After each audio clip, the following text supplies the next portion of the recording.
Calvin's Got Game. I'm Calvin. I'm Lewis. And today we're continuing on our series of top 100 games of 2025. Yes. I knew I was in there somewhere. Today we're doing 30 to 21.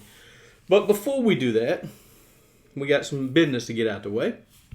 Hit that subscribe button. We need 24 more folks to hit that subscribe button, hit the 500 so we can give away a board game to one of our lovely subscribers in the contiguous 48 states. And if you'll hit the like button, and if you will hit the bell for notifications when new videos come out. And I know you're saying, well, you've been absent for about a couple of 3 weeks. Yes. Well, you know what, guys? This is not our main job. No. So, life, Yes. illness, cars breaking down, and work getting away. Yep. So that's just life. And we want to try to put one out or put a couple out every week. Sometimes we don't get to that, but stick with us. Hopefully we'll get there. And I do appreciate all of you that have stuck with us and are continuing to subscribe. Thank you so much. So before we get on with the video, also, I have a couple of comments. On the 10 games worst to best, Aaron Nunley, I can't say his name, says he has never rated a game a 1, but if he did, it'd be anything labeled After Dark. Because he doesn't play those games, and I don't blame him. I don't either.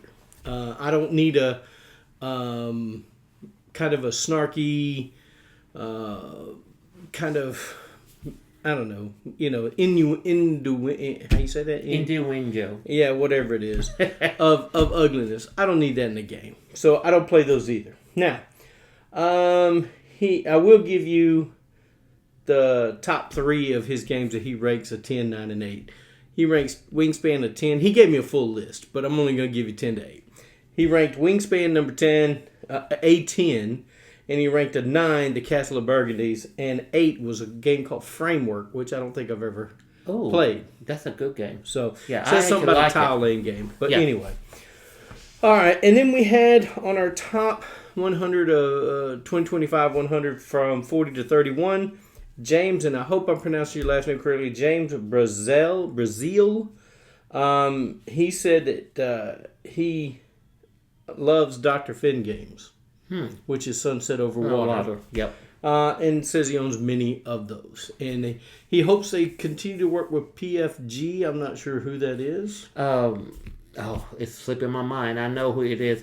And it's got to be a publisher of some type. It is publisher. So, or something like that. So, yeah.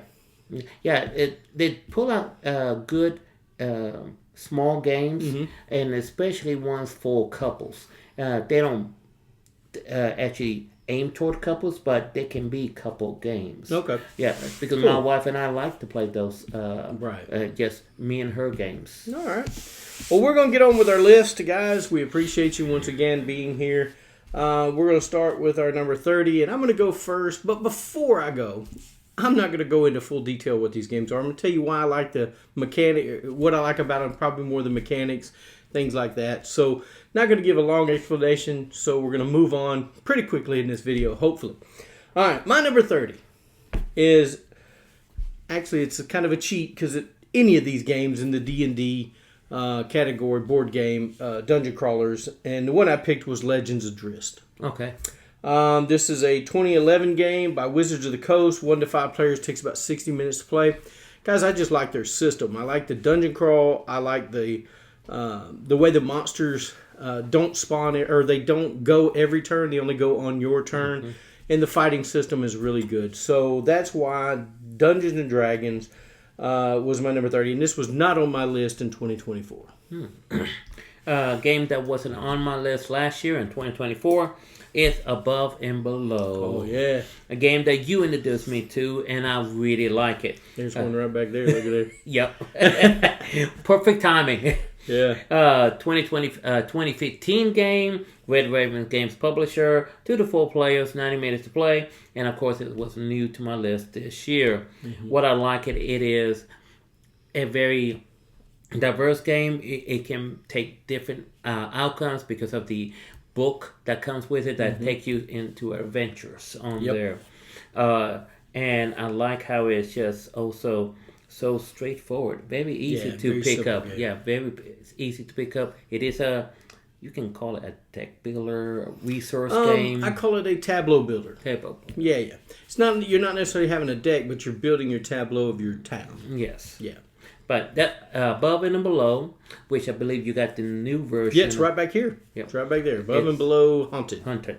Which I'm excited to play with. I am so psyched. And I got to play it one time, but my wife said, I want to play it again before you play it with anybody else. And I said, okay.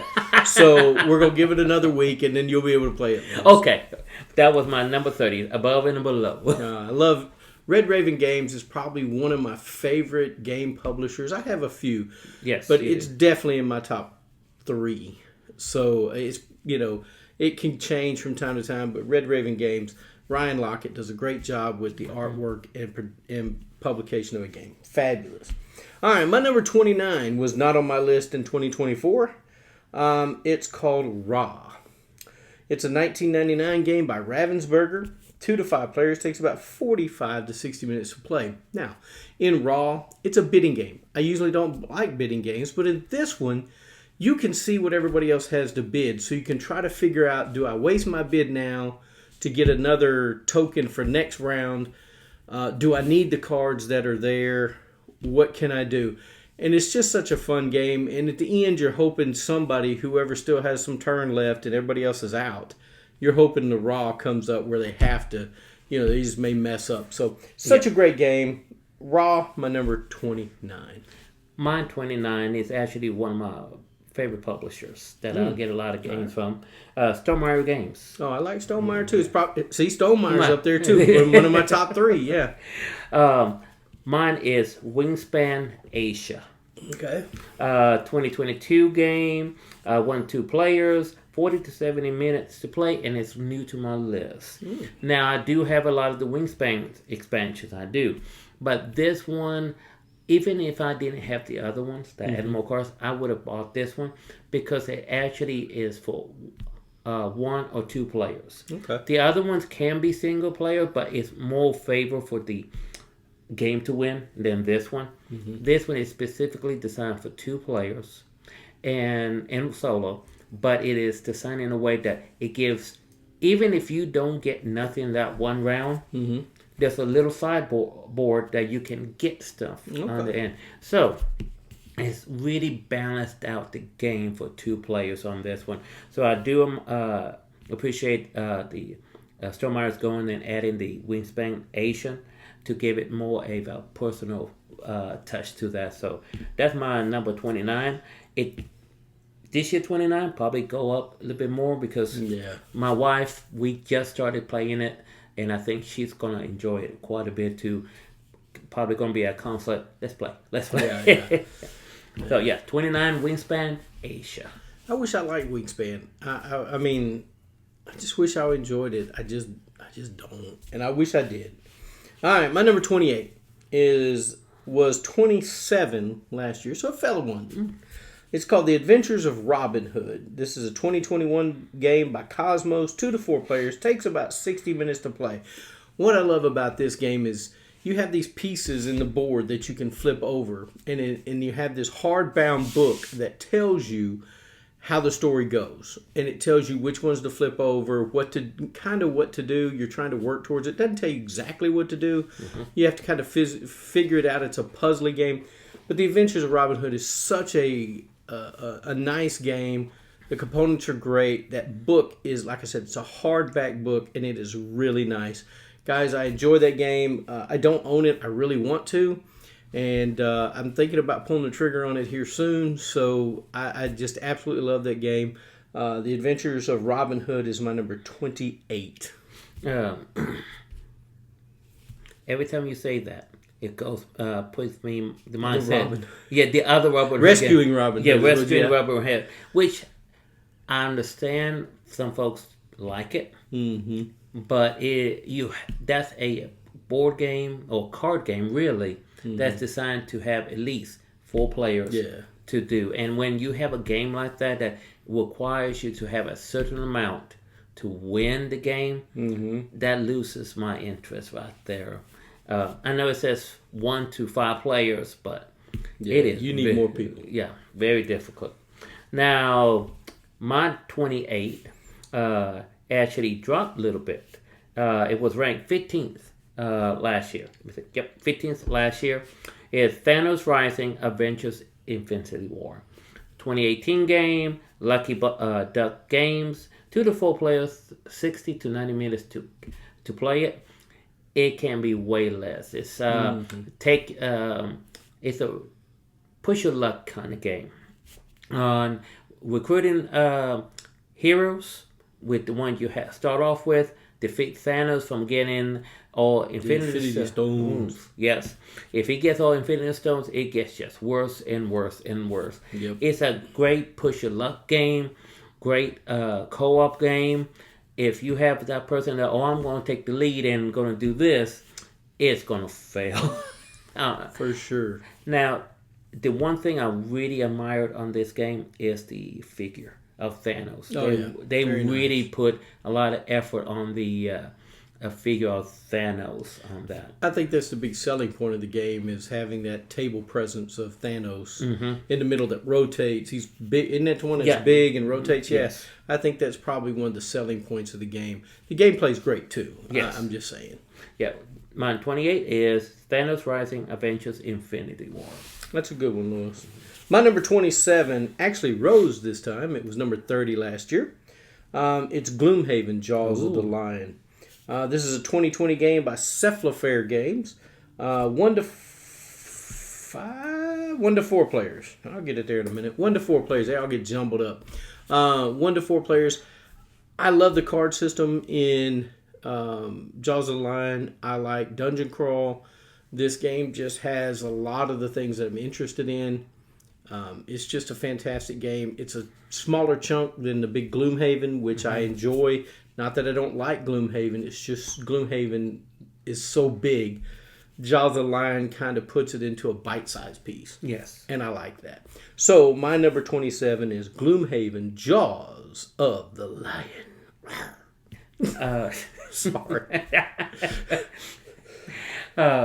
You mentioned several. I'm still trying to figure out when I should get that one, because I'm still learning Gloomhaven. Well, you got Frosthaven too, so you got a lot of content to get through. I know. But much as you talk about Gloomhaven, the Lions, Jaws of the Lion, I think I should go ahead and get that to get myself more easier with the other ones. Yeah. Well, I mean, it kind of walks you through that first game.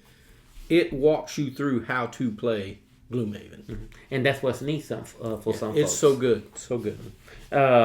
My 27, new to my list, very new onto the list. It's not one of the ones you introduced me to, though. Oh, get out of here. If it's not, then it's no good. Just kidding.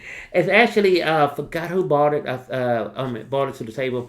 Either Christina Phillip, our board game group, couple of them. Talisman, The Magical Quest, 5th edition. A 2024 game, Evelyn Hill publisher, 2 to 6 players. I didn't find no running time on this one, actually. Like I say, it's new to my list. It is in the gist of it, it's a 5th edition. So there's been other ones before this. Yeah, I've played Talisman before. And you go around a board, and there are certain areas in the board that you can go up. Now, I think it was Christine's first time playing it, and she went, I'm going to go straight to the next level. You can't. And, well, no, she did. She actually ended up getting a card that allowed her to do that. Mm-hmm. Then she realized, I'm not fighting anything, and I'm not getting no rewards, no tools, anything. We're strong enough. Yes. Yeah. And so she went, I got to get back. Yeah. So, it's a game that you really have to be strategic with. It's a fun game. It's a cooperative. Well, some of folks, it's not cooperative, but it is cooperative. Sort of, kind of, until you get to the final. You're trying to be the one. Yes. Right? But you got to help each other out throughout that, because it's just all roll of the die where you're going to be landing and who you're going to be fighting, the beasts, the creatures. It's a great game, unpredictable on this. Played it once. saw gameplay, played it on Board Game Arena. yes, and I'm hooked on it. Eventually, I'm going to get it. When? Don't know. Got to look how much room I still have in my shelves if I can.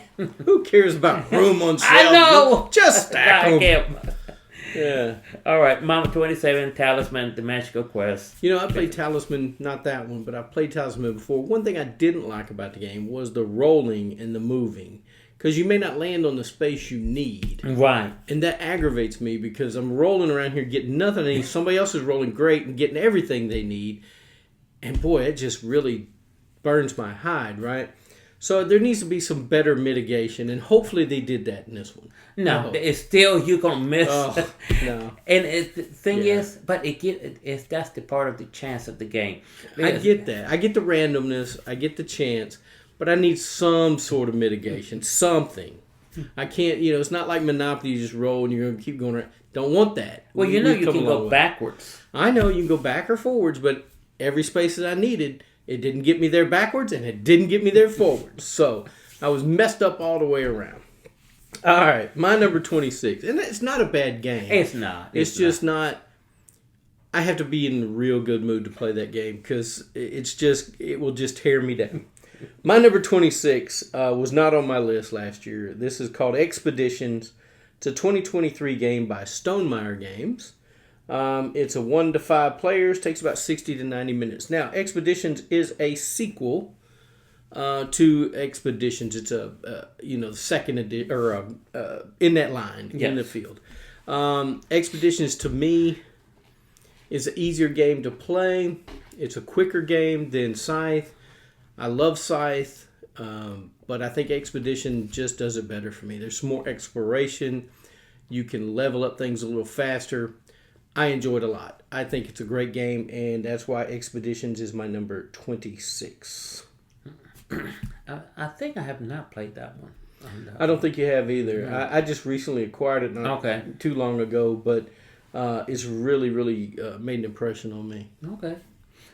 My 26, and I think I showed you this game recently, like a couple months back. It's called Japur. 2009 game. GameWorks Surreal is the publisher. 2 players, 30 minutes. And he actually jumped from 46 to 26. You must be playing it a lot. Yes, I am. It is a quick game, quick setup game. I like the components. Very simple to explain. The chips are very self-explanatory. You make a set, you get the chip. So when there's 6 stacks, when 3 stacks are gone, the game's end right there. Very quick game, very simple to explain. And what I like is also, a lot of folks didn't know, Japur is also colorblind friendly because of the shades of stuff. Right. They say that's very colorful. It is, but each card has different pictures on it. Even the tokens, the chips, have different pictures that coincide with the card. So I've been playing it a lot with folks that thought they couldn't play it, they found out they can play it on there. So Japur, number 26 on my list. And that's the one with the camels, right? Yes, the camels. I like that game. That was good. I enjoyed it 2-player. I'm sure is it just a 2-player game? Yeah, it's just a 2-player game. Okay, well, I've enjoyed it 2-player. There you go. I don't think you can play it 1-player, but 2-player is right the sweet spot. Yeah. And you know me, I mostly get solo play, but this is one that even my wife going, okay, I got this. Take right. it. And it's a fun little game for sure.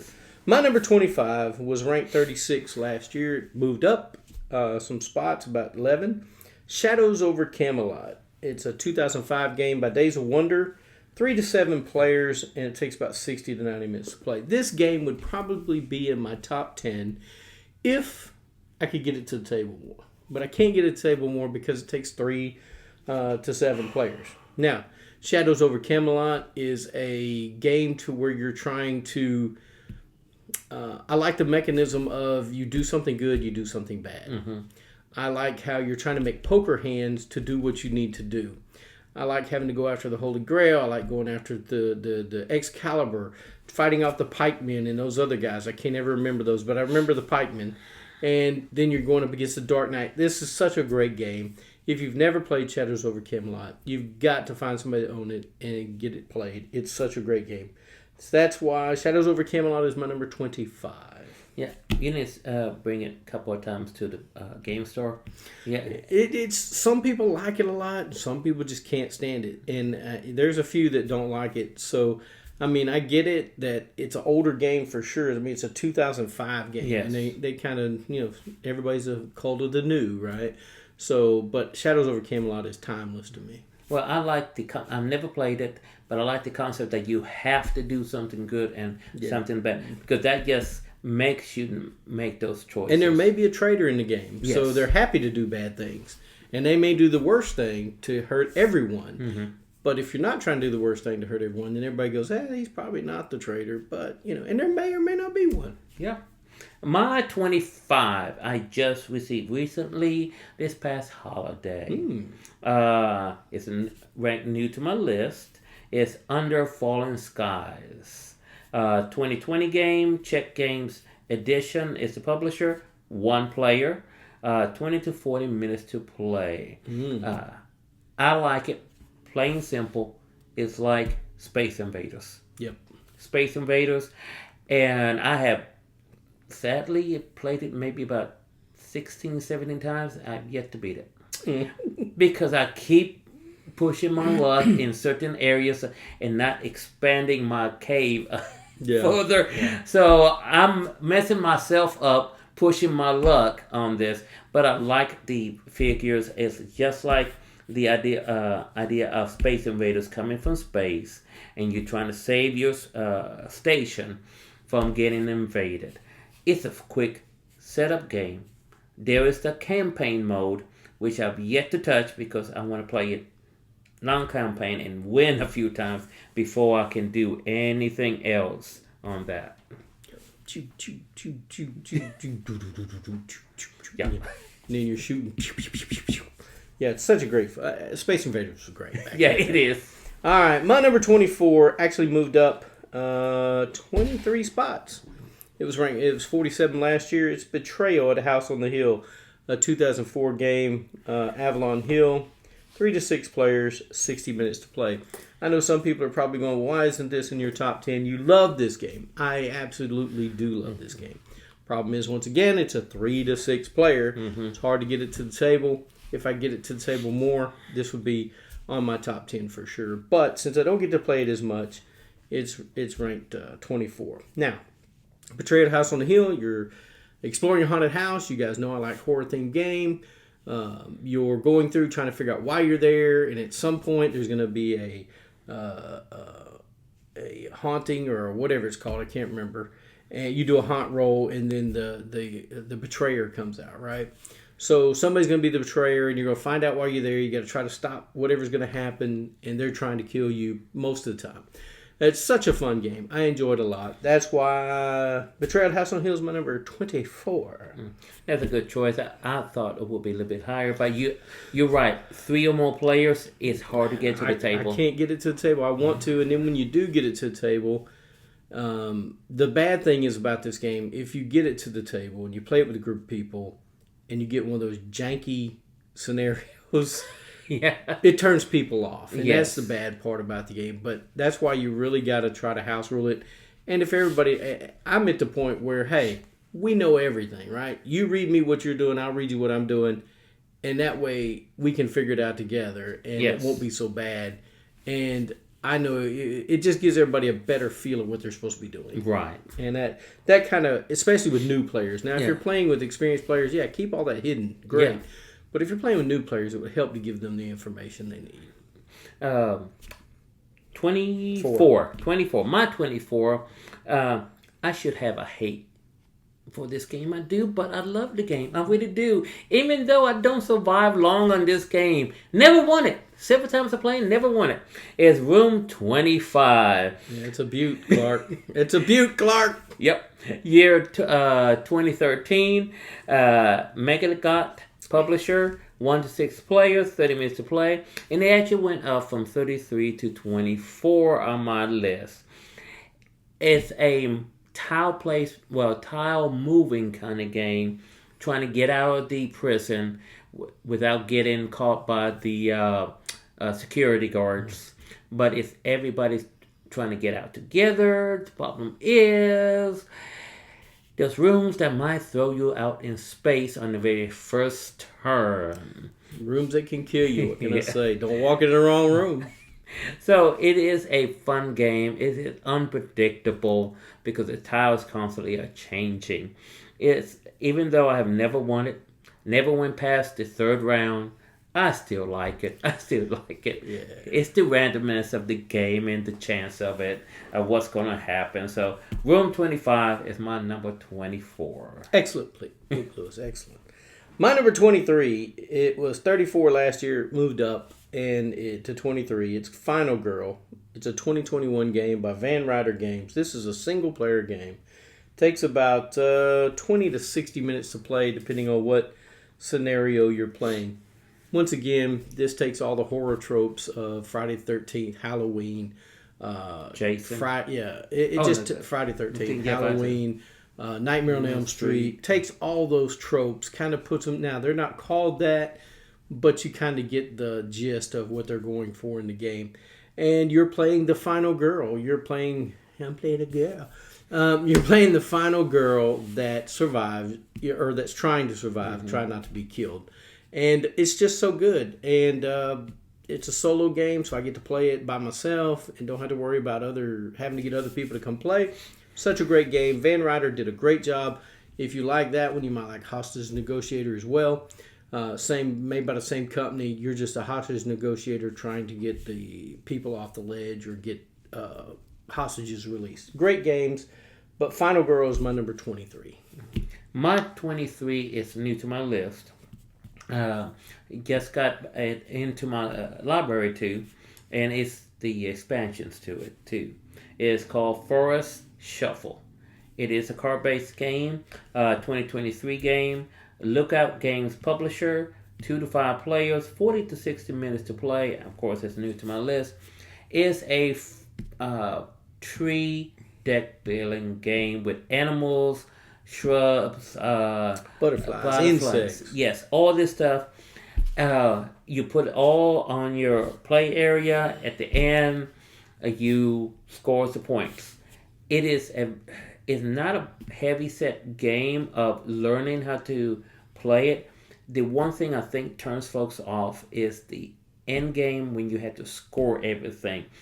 It is, in my opinion, even though I like this game, it is all over the place on scoring. You got to remember to do this and then multiply this and then come back and count it again with part of this.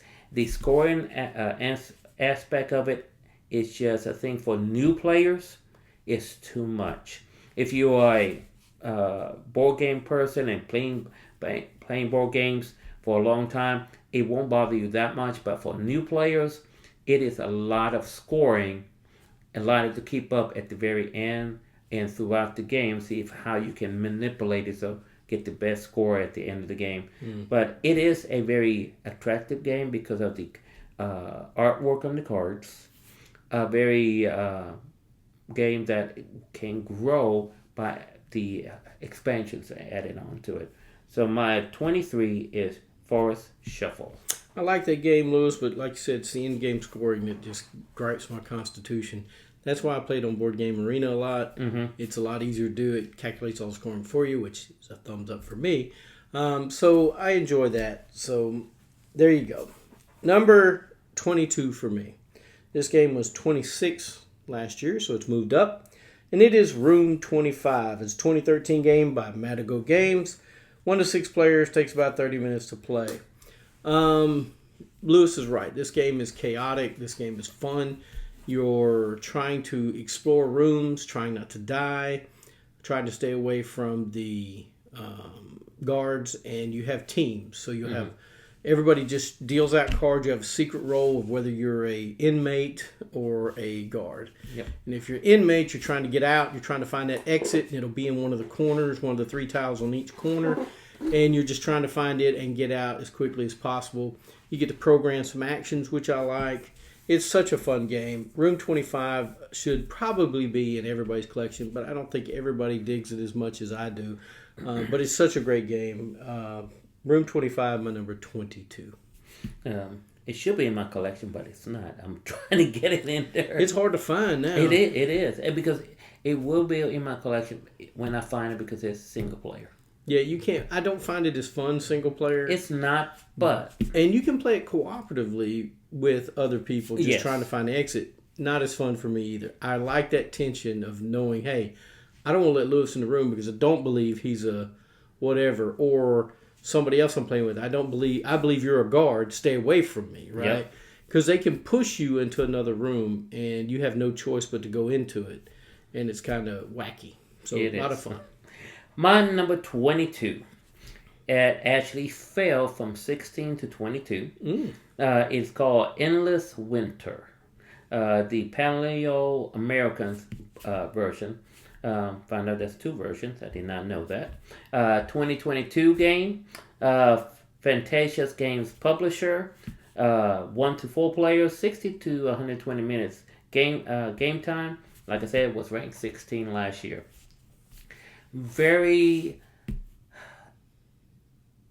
If you're looking for a board game that does deck building, resource gathering, and a tableau of cards on the bottom, this is a game for you, where you can score many ways each round.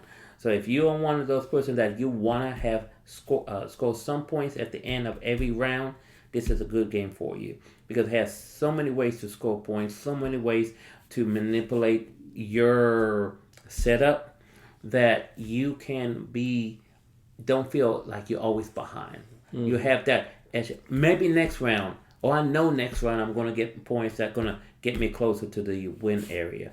So Endless Winter is a board game that is just full of unpredictability because of the clans that are trying to survive winter, a area of tiles that you're going to have to put your little tents out to gain resources, animal cards that you can get to get points or trade them in to get resources. So there's so many ways to do this game that it's really a non-restricting game. It's really open to many ways to get points, get resources, get even new cards on here. So number 22, Endless Winter. Awesome. My last game for this list, my number 21, it has fallen from number 5 last year to 21. It's called Everdell Far Shore. It's a 2023 game by Starling Games, 1 to 4 players, 40 to 80 minutes to play. Now, I don't like this game any less. It's just that when I did this list, I was voting with my head, not my heart. And I love Everdell, and I love Everdell Far Shore. I think Far Shore fixed some things from Everdell that I enjoy more. Not that I'm ever going to get rid of Everdell.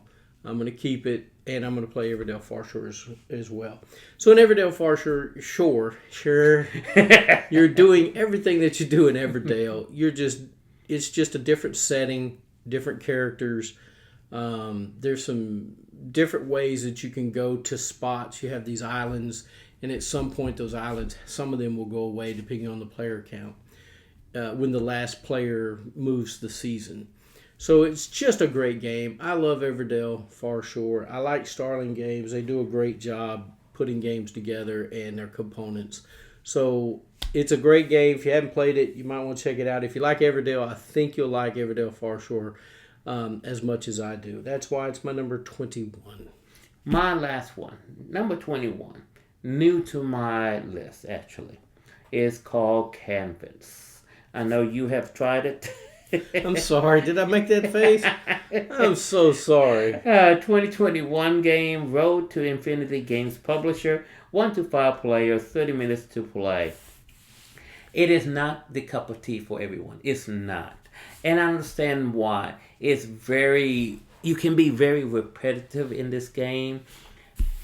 This is one game that you need to buy the expansions for, to be a little bit more random on the game, to give it a little bit more flavor on the game. It's basically setting up, making a painting, getting rewards from it, and then at the end of the game, whoever gets the most little ribbons wins the game. I like the concept how you can layer the cards together and make your own painting on this. But yes, it loses its replayability if you do not get the expansion packs on there.